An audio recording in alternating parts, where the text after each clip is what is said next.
এবারে বিপিএল আসলে কেমন দেখছেন? হ্যাঁ, না বিপিএল তো সবসময়ই ভালো হয় আসলে। এবার দেখবেন যে মাঠের খেলাটা বেশ ভালো হয়েছে, অনেক রান হয়েছে। আর যেটা হচ্ছে আমাদের দর্শকদের কথা না বললেই না, একদমই ইলেকট্রিফাইং।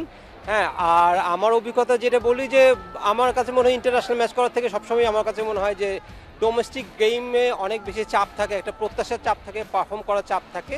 তো সেদিক থেকে চেষ্টা করেছি যে এবারে বিপিএলটা যেন আমাদের আম্পায়ারিংয়ের মানটা যেন আমরা ধরে রাখতে পারি। আমার মনে হয় যে ওভারঅল আম্পায়ারিং খুব ভালো হচ্ছে এবার।